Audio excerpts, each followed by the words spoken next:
deep down in the core of who we are, believe that forgiveness is an important concept and that we should engage in this way. But when you start to think on large-scale mass murders of people that have set their sights on wiping out a whole nation and everything you believe in, it gets a little more complicated. And I think that we as a nation on September 11th had to wrestle through some of those issues again. Is how should we respond? It's been 10 years. Is it okay to move on now that Osama bin Laden is dead? Or do we wait until the war's over? When is the right time to begin to focus on moving forward?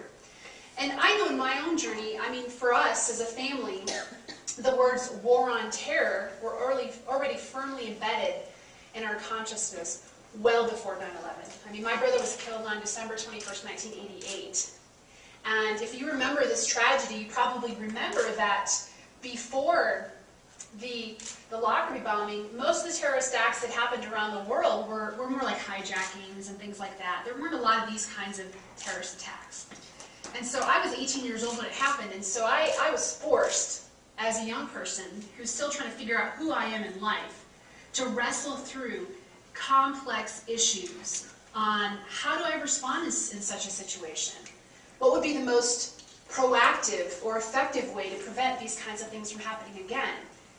And these are the kind of questions that I think we as human beings need to begin to ask much more intentionally. Because I'm not going to stand here and tell you today that there are not people in the world that are evil, and that there are not people in the world that have an agenda that is counter to what we may believe is right.